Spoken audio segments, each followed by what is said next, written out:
Hello, everyone. This is Gabriela Batres Salinas, and I'm going to be your host for this podcast called Exploring New Places. This podcast will talk about all the places that one wonders and thinks about going. We will explore new destinations, local, out of state, and foreign, of where to travel to. Many of the destinations will be about the places that are often overlooked or not considered because people go to the same usual places that are most popular. Here, we will explore popular and unpopular destinations. You might ask, what exactly are you going to talk about? And to answer that question, I will be talking about the destinations, food, culture, activities, restaurants, and people. This podcast is perfect for people that are curious and want to learn a little bit of everything. Therefore, I will try to explain everything that one may be interested when visiting the destinations. Let's get right into it. Welcome back, everybody. Today, as you know, we have a brand new episode. And personally, I'm so excited for this episode because we'll be going over street food that is unique to Los Angeles. I'm sure many of you listening have tried it. If not, then you have come to the best place to get all the info about where to go while you explore this new place and create new memories. Today's destination is Los Angeles hot dogs, or as some call it, danger dogs. Before going in depth about this destination, let me start off by giving you a little bit of background of how and when this street food came to be about in Los Angeles. I think it's very interesting to learn about the history of this popular street food in Los Angeles. I would say many of us would take this food for granted, meaning that since we always see the hot dogs in Los Angeles, it's assumed that they've always been there with this particular style of hot dogs since the beginning of times in LA, but this is not true. Let me start by telling you the history of hot dogs, and then I'll explain how Los Angeles hot dogs rose to popularity, especially with all the toppings that these hot dogs have. So, let's start with the actual sausage that we eat today. It is believed by historians that the sausages alone were created in the 1st century CE, back when the world had emperors. And at that time in Rome, there was a cook named Gaius who served Roman Emperor Nero. The story goes that Gaius was cooking pigs for the emperor one day, and the normal ritual to cook good pigs was to have them starve for a week, and then they would slaughter them, and then they would cook them by roasting them. On this particular day, Gaius was checking all the pigs to see if they were fully roasted to serve them, of course. He then noticed that one of the pigs was fully cooked but had not been fully cleaned. He then proceeded to cut the pig open and found the empty intestines still there, remember, because they had them starved for a week. Anyway, he had a great idea to fill them up with ground beef and seasoning for flavor, and boom, the sausage was created. How interesting is that? After some time, the famous creation called sausage traveled all around Europe, and the country now known as Germany adopted the sausage as its own. Germans created new versions of the one that already existed to be enjoyed with other food and drinks of their homeland. Now, the exact place where it all started in Germany can be a little bit of a debate. In Germany, the city called Frankfurt allegedly invented the sausage in 1484, which is more than 500 years ago. On the other hand, Vienna in Austria also claims they invented the sausage, and that's why sometimes the sausage is referred as Frankfurter or Wiener. It's because, Germany and Austria. What do you think about this? Let us know in the comments if you have ever heard this story before about the sausages and how they were created.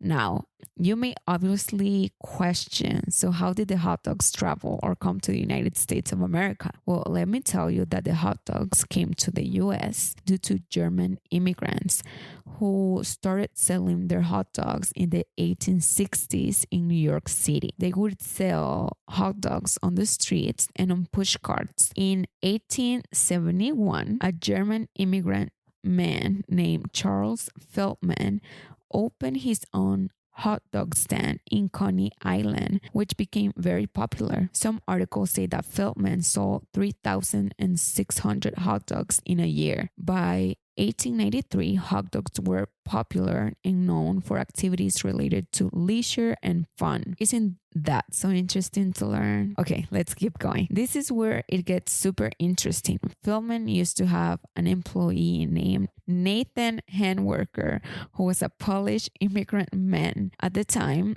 he earned $11 a week for his work, and he wanted to open up a hot dog stand, but he needed to save $300 to do so. This man was so smart, and you'll see in a little bit why. And you'll listen in a little bit why. After he had saved the money, he opened up his hot dog stand and sold his hot dogs for 5 cents compared to Feldman's stand, who charged 10 cents per hot dog. Obviously, he became the go-to place for hot dogs due to the price, and Feldman had to close his stand. He went out of business. This man, Nathan Handwerker, was so smart that he started marketing his business on the 4th of July celebrations by opening up a contest of how many hot dogs could people eat for a set time. This contest is still a tradition that is celebrated on the 4th of July because of him. Now, by the 1920s, Nathan's hot dogs were known nationwide, as well as his 4th of July hot dog eating contest. Isn't that crazy? This is truly a story of when there's a will, there's a way. I mean, what a way to make history through food. Now, you may be asking yourself, but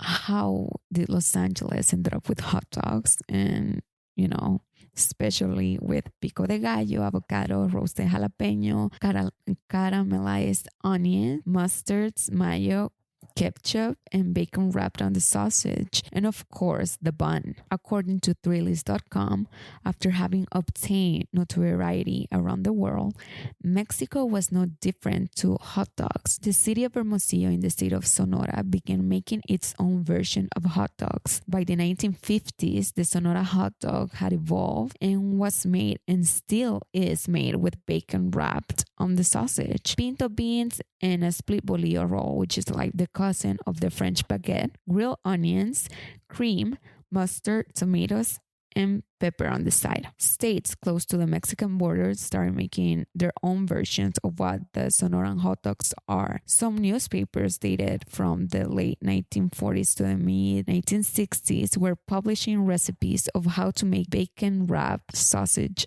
hot dogs. To make this story short, Texas was not doing that great of a job making the Sonora hot dogs, and California started making its own versions of these famous hot dogs. It is said that California started with its hot dogs during the 1980s. However, the exact date of when it happened, it is not known, but it is in the 80s that took place. Mexican immigrants who originated from Mexico City and Sonora started selling hot dogs as similar as they could to what they had back home. Due to a lack of ample resources, they creatively made a moving grill with an abandoned shopping cart and a can of sterno beneath it.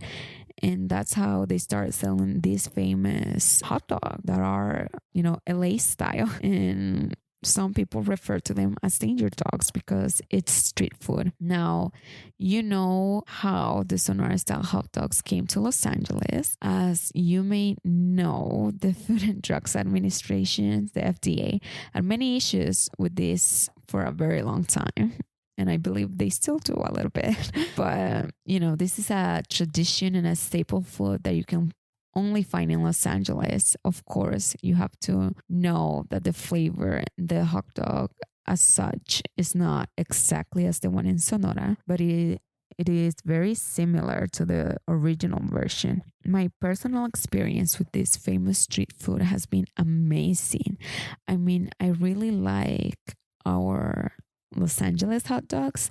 They're very unique, and I've traveled to other places, to other states, and there is really nothing close to these hot dogs. They're so good. I love it. I might be starting a little bit of a debate there because, I mean, if you're from the East Coast, I mean, New York, Chicago, those places have their own type of, their own style of hot dog. But anyway, if you have never tried these hot dogs, please go try them out. Your world will change. Honestly, you will see that hot dogs have so much potential than just mustard, relish, mayo, and ketchup. They're so good, so good. For those who are new to these hot dogs, I will describe it for you. You know, because this is a podcast. As I mentioned earlier, LA hot dogs have the bun, bacon wrapped on a sausage, mayo, mustard, ketchup, pico de gallo, caramelized onions, and a grilled pepper. Usually it's a grilled jalapeno, but I cannot generalize, but it is usually a jalapeno. Altogether, it's just chef's kiss kind of good. I mean, it's so good. You need to try it. One of my final points for today's episode is where you are able to find these amazing and distinct hot dogs. Let me share with you that these hot dogs are available for purchase on the streets of the fashion district in downtown LA.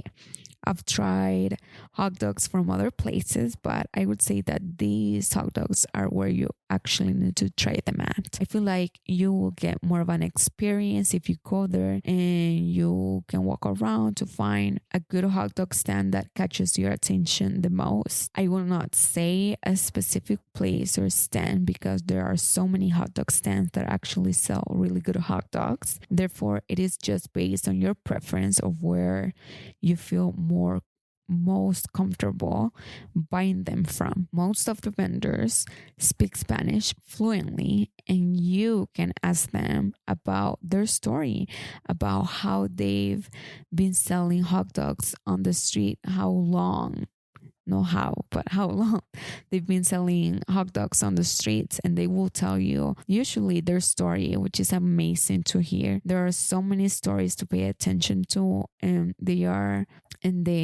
all have similarities of how the city has welcomed them and from where people travel from just to eat these amazing hot dogs. And the last time that I went to buy hot dogs there, I was speaking to the vendor who was so kind to me, and she was telling me that she had been selling hot dogs in downtown LA for about 18 years. And she told me, a lot about her story. And sitting next to me, there was a man from Belize who had come to LA for a short family visit just to eat these unique hot dogs. The vendor's name was Lupe, and she was okay with me sharing where she is located for you to visit if you go or when you go. Her hot dog stand is between Olympic Boulevard and 9th Street. She charged me $5 per hot dog and $7 for a combo. Please do keep in mind that prices for food have gone up. So now, like today, you may find them for at least $8 per hot dog. So yeah, other places where you can find them is in Hollywood Boulevard, right where the Hollywood Walk of Fame is at. When I tried the hot dogs from there, they were also great, and they accepted cash and credit cards for payments. So cool, because you don't have to rely too much on paying with cash to them anymore. This is such a first world thing to say, but it is important because a lot of people do not carry cash anymore, and it's a good way for vendors to sell more of their products. I love this episode, and it has gone by so fast. As always, I was craving, not as always, as always it goes by fast, but I was craving hot dogs for 2 days while I was preparing for this episode. How funny. Are you getting hungry too? Sadly, we're almost done with today's episode, but before we conclude, we have our special time with 3 fun facts about hot dogs, sourced from thehotdog.org.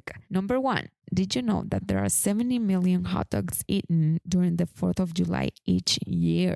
Number 2, Hawaii is the state that eats more hot dogs than any other state in the United States of America. Number 3, according to the Guinness World Records, the world's most expensive hot dog is found in a restaurant called Tokyo Dog, located in Seattle, Washington, for a price of $169. This was established on February 23rd of 2014 and it is up to date, so nobody has been able to break that record. Would you buy this hot dog for $169? Let us know in the comment section of our social media posts. And with this, I leave you, but not before reminding you to please share this podcast with your family, friends, colleagues, and anybody you know. Help us spread the word so that other people become part of this podcast community. Don't forget to follow us on social media so you don't miss any important updates, announcements, and hints of new episodes. Our Instagram is at exploringnewplaces_podcast and our Facebook at Exploring New Places Podcast. Following us helps us grow in every sense of the word. So kindly give us a follow. It's free for you and it's so easy to do.